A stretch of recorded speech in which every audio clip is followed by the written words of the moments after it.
মেয়েকে বললাম জামাগুলো বাইরে মেলে দিতে, তুমি এই জামাগুলো বাইরে মেলে দিতে গেছে আর ঝিরঝির করে বৃষ্টি শুরু হয়ে গেছে। তুমি আবার জামাগুলো নিয়ে ভিতরে মেলে দিল। তো কয়েকদিন থেকে একভাবে টানা বৃষ্টি হচ্ছে, জামা কাপড়গুলো কিছুতেই শুকাতে পারছি না। তো যেই ভাবনা সেই কাজ। তো গুড মর্নিং বন্ধুরা, আবার তোমাদের একবার স্বাগতম। আশা করি তোমরা সকলেই ভালো আছো আর আমরাও ভালোই আছি। তো সকালের সমস্ত কাজকর্ম আমার কমপ্লিট হয়ে গেছে আর রান্নাটাও আমি সেরে ফেলেছি। তো আজকে বিশেষ কিছু রান্না করিনি, ঘরে আলু ছিল তো আলুটাই সিদ্ধ দিয়েছি। আর বাজারেও যাইনি, কারণ টাকা পয়সাও নেই সেই জন্য।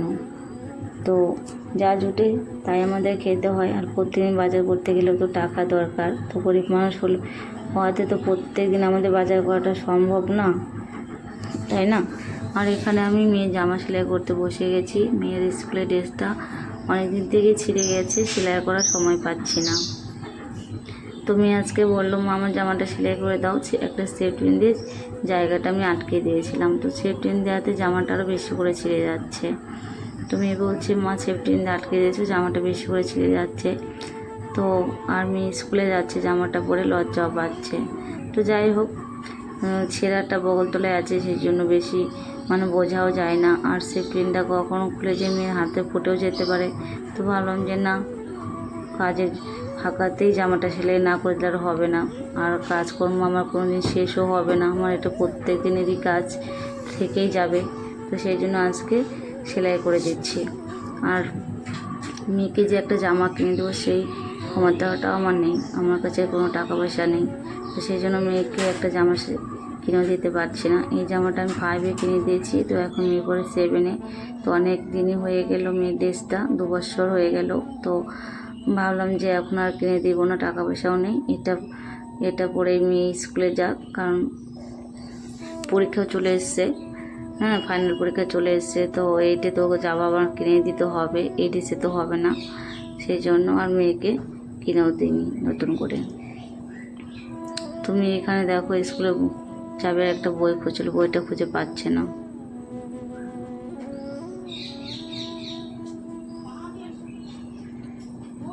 তো মেয়ে তো স্কুলে চলে গেল, তোমরা সেটা দেখতেই পেলে। তো মেয়ের সাথে আজকে আমি যেতে পারিনি, কারণ অন্যদিন মেয়েকে আমি একসাথে নিয়ে বেরোই, মেয়েকে স্কুলে দিয়ে আমি কাজে চলে যাই ওখান দিয়ে।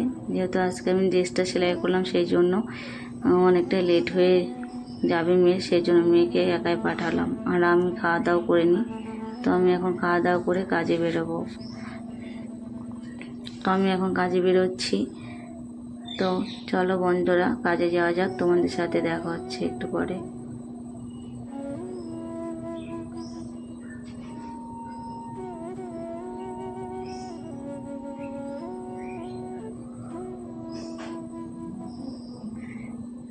তো কাজে চলে এসেছি, আর এখানে বেলা চলে গেছে, তোমরা সেটা দেখে বুঝতেই পারছো। আর ওয়েদারটাও মেঘ করে আছে, আজকে সেরকম কোনো বৃষ্টি আসেনি এখনও, কিন্তু আসতে পারে যখন তখনই, দেখে মনে হচ্ছে মেঘ মেঘ করে আছে। আর মেয়ের স্কুলের ড্রেসটা আমি কেচে দেবো এখন, যেহেতু আজকে রবিবার, না কেচে দিলে আর হবে না, কালকে আবার সোমবারে স্কুল আছে। তো ভাবলাম যে না, বৃষ্টি যতই আসুক তাও জামাটা কেচে দিয়েছে, তো জামাটা নোংরা হয়ে গেছে। আর কেচে দিলে রাত্রের মধ্যে অনেকটাই ঝরঝরা হয়ে যাবে জামাটা। আর এখানে আমার একটা নাইটি ছিল, নাইটিটাও কেচে দেবো। আর ওই মেয়ের একটা জামার একটা প্যান্ট আছে, সকালে ভিজে রেখে গেছিলাম, সকালে সময় পাইনি, সেই জন্য আর কাচা হয়নি। তো সকালে বাসে কাজকর্ম করে আমাকে রান্না করে যেতে হয়, সব কিছু করতে পারি না। তো এখানে এগুলো আমি কেচে দেবো, কেচে দিয়ে ওখানে কিছুটা বোতল দেখতে পাচ্ছ, বোতলগুলো পরিষ্কার করে নেবো। বোতলগুলো অনেক কয়েকদিন থেকে আনা আছে, ওগুলো আমি কাজের বাড়ি থেকে নিয়ে এসেছি জল খাওয়ার জন্য। তো বোতলগুলো সময়ের জন্য করা হচ্ছে না পরিষ্কার, তো ভাবলাম আজকেই করে নেব বোতলগুলো, না হলে আর হবে না। তো যেহেতু আজকে সন্ধ্যা লেগেই গেছে, তা জামাগুলো ভাবলাম যে বাইরে আর মেলে দিব না, বারান্দাতেই মেলে দেবো, কারণ যখন তখন বৃষ্টি চলে আসতে পারে। আর বাইরে মেলে দিলে আমাকে আবার টানাটানি করতে হবে, এখান থেকে আবার ভেতরে নিতে হবে। তো একবার ভেতরে মেলে দিলে আর আমাকে টানাটানি করতে হবে না, সেই জন্য আমি একবার ভেতরেই মেলে দেবো।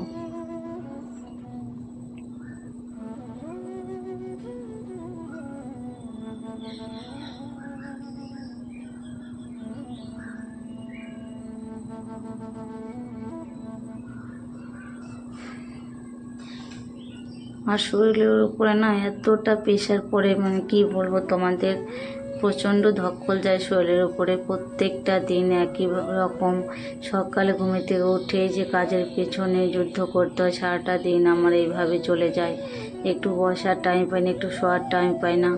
আর সন্ধে হলে এতটা শরীর খারাপ লাগে, মানে কি বলবো, উঠে আর বসতে ইচ্ছে করে না। আর প্রচণ্ড দুর্বল লাগে শরীরটা।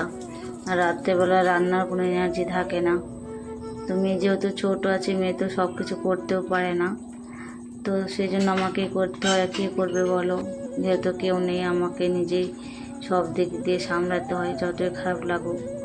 আর এখানে দেখো আমি একটা জামা দিয়ে দিচ্ছি ঘরের সামনে, যেহেতু বাইরের বালুগুলো সব পায়ে পায়ে ঘরের ভেতর ঢুকে যায়।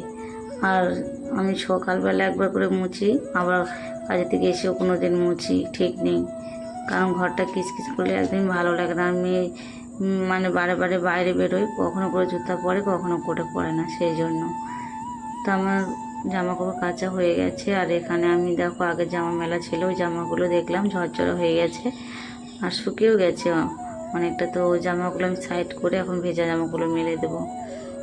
আর এখানে মেলে দিলে সারা রাত্রে জামাগুলো ঝরঝরা হয়ে যাবে, আর সকালে যদি রোদ্র উঠে বাইরে মেলে দেবো। তো এখানে যে তুমি তারটা টাঙানো দেখছো তোমরা, এটা আগের থেকে টাঙানো ছিল, তো আমাকে এক্সট্রা করে টানাতে হয়নি। তো তারটা টানা থাকাতে আমার অনেকটা সুবিধা হয়েছে, কারণ জামা কাপড় মেলতে পারি। আর এখন বর্ষাকাল, বিশেষ করে বাজারে কোনো তারটা টানানো থাকলে জামা কাপড় মেলা যায়, সুবিধা হয়।